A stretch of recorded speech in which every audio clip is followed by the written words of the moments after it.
₹50 वाचावे म्हणून 5 किलोमीटर पायी जाणारा तुमचा बाप असतो रे, पण 5 मिनिटं वाचावे म्हणून ₹50 खर्च करणारे आम्ही असतो दादा.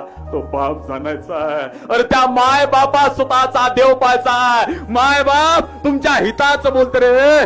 माय बाप जर कळवट असेल, फक्त आणि फक्त माझ्या मुलाचं चांगलं झालं पाहिजे, तेच माय असते.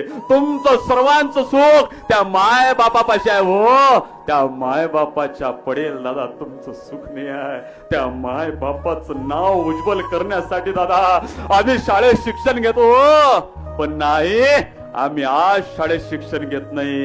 काही दिवसानं समोरून फोन येते, मुलगी म्हणते ए बाबा मी माझ्या आयुष्याचा साथीदार निवडलाय. असं म्हटल्यावर ज्या बुलढाणा गावात त्या बापाची किंमत होती, तो बाप धाडकन तिथं कोसळतो. कारण की त्याच्या घरची लक्ष्मी आज गेली आहे, त्याच्या घरची इज्जत आज निर्माण झाली आहे.